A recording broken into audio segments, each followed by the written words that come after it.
Hi, NEET aspirants. I am Anshubi. Today I will tell you about evolution, Big Bang theory. So it's written there in the NCERT. Universe is very old. How much? 20 billion years old. Okay. Earth is formed 4.5 billion years ago. Okay, and life appeared 500 million years after Earth. Means 4 billion years ago from now. ठीक है. So in evolution it said there was a huge explosion. अब explosion कैसे हुआ था देखते हैं. यहाँ पे एक बहुत बिग मास था, ठीक है. अब उसमें एक्सप्लोजन हुआ. According to big bang theory earth is just a speck, universe is very large, earth is only a speck, बिंदु मात्र है, ठीक है. अब जो हमारे यहाँ पे जो यूनिवर्स का जो एक्सप्लोजन हुआ था, एक्सप्लोजन हो करके यहाँ पे ये कई सारे पार्टिकल्स में टूट गया, ठीक है. ये यहाँ पे हाई टेम्परेचर था, हाई टेम्परेचर के साथ साथ थंडर था, उसके साथ में यहाँ पे ये एक्सपैंड कर गया. जैसे कोई चीज है वो बहुत ज्यादा, मतलब उसमें टेम्परेचर बहुत इंक्रीज हो गया, उसमें जब एक्सप्लोजन हुआ तो पॉइंट्स उसमें यहाँ पे ये एक्सपैंडेड फॉर्म में चला गया, पार्टिकल्स कई सारे आ गए, ठीक है. अब इनमें इरेगुलर शेप है. इरेगुलर शेप मीन्स व्हाट, कि ये जैसे अभी इस टाइम प्लैनेट हैं उस टाइम में नहीं थे. कैसे यहाँ पे इस टाइम ये शेप कैसे अपना इन्होंने गेन किया? By friction. इनके बीच में फ्रिक्शन लगा क्योंकि पहले टाइम पे यूनिवर्स में, इस टाइम में भी मतलब यूनिवर्स वैक्यूम है, तो जब इनमें एक्सप्लोजन हुआ था तो हाई स्पीड से मूव कर रहे थे ये.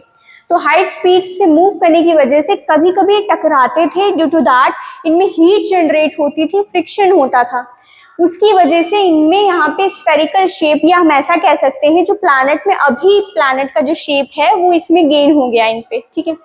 अब यहाँ पे इनिशियली हमारे अर्थ में सिर्फ और सिर्फ पानी था, there was only water present.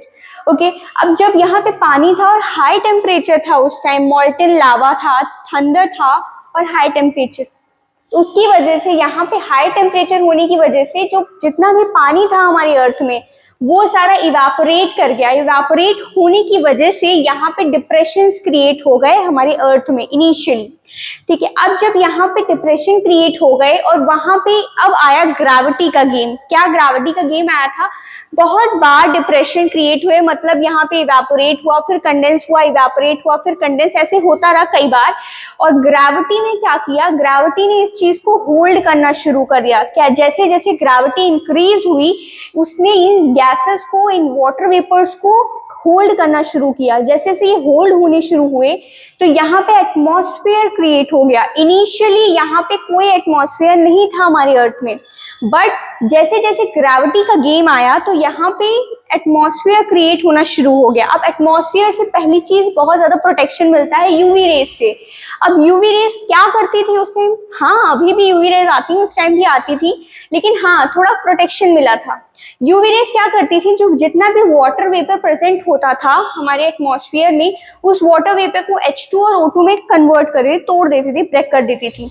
अब जो O2 है इनिशियली हमारा ऑक्सीजनेटेड नहीं था, एटमॉस्फेयर में ऑक्सीजन, सी ऑक्सीजन नहीं था, तभी वहां पे एरोबिक कंडीशंस नहीं थी हमारे अर्थ पे इनिशियली. तो यहाँ पे जो ऑक्सीजन था ये भी टूट जाता था नीसेंट ऑक्सीजन में, ठीक है. अब ये नीसेंट ऑक्सीजन मिल करके एक और नीसेंट ऑक्सीजन से ओजोन लेयर का फॉर्मेशन धीरे धीरे करना शुरू कर दिया. अब जैसे ओजोन लेयर का फॉर्मेशन हुआ, हमें पता है ओजोन लेयर हमारे मतलब स्ट्रेटोस्फीयर में हमें यूवी रे से प्रोटेक्शन देती है, हमें पता है. तो ओजोन लेयर का जैसे जैसे फॉर्मेशन हुआ तो वहां पे हमें यूवी रे से प्रोटेक्शन मिलना शुरू हो गया और ज्यादा अच्छा एटमॉस्फेयर हमारा बन गया, ठीक है. अब यहाँ पे क्या हुआ? जैसे जैसे उसके बाद धीरे धीरे टेम्परेचर डाउन होना शुरू हुआ. टेम्परेचर डाउन होना शुरू हुआ, वाटर कंडेंस होना शुरू हुआ. वाटर जब कंडेंस हुआ तो जो डिप्रेशन यहाँ क्रिएट हो गए थे उनमें वाटर फिल होना शुरू हो गया. जब वाटर फिल हुआ तो यहाँ पे हमारा अर्थ का फॉर्मेशन हुआ था, ठीक है.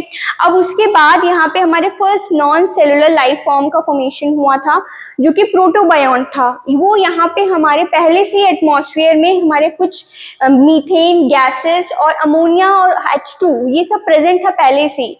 और ये हमारे ओपन हार्डन थ्योरी के मतलब ओपन हार्डन ने जो एक्सपेरिमेंट जो थ्योरी दी थी, उस थ्योरी में उन्होंने बताया भी था कि यहाँ पे जो है मीथेन, H2O, अमोनिया, इन सबको हम अगर हम लेंगे तो कई सारे कॉम्प्लेक्स कंपाउंड बन सकते हैं, और मिलर ने यहाँ पे हमारे अमीनो एसिड्स और कॉम्प्लेक्स कंपाउंड बनाए भी थे। ठीक है, तो यहाँ पे यही चीज हुई थी कि जो प्रोटोबायन्स बने थे, फर्स्ट नॉन सेलुलर फॉर्म, वो यहाँ पे हमारे बने थे प्रोटोबायन्स। उनके बाद उन्हीं प्रोटोबायन्स के ऊपर प्लाज्मा मेम्ब्रेन का फॉर्मेशन हुआ, जो कि क्वेसरवेट्स का फॉर्मेशन किया। अब जो क्वेसरवेट्स थे ये फर्स्ट सेलुलर फॉर्म्स थे जो कि हमारे अर्थ पे आए थे। ठीक है, तो ऐसे ये हमारा इवोल्यूशन बिग बैंग थ्योरी का ऊपर ऊपर से कंप्लीट होता है। Thank you so much.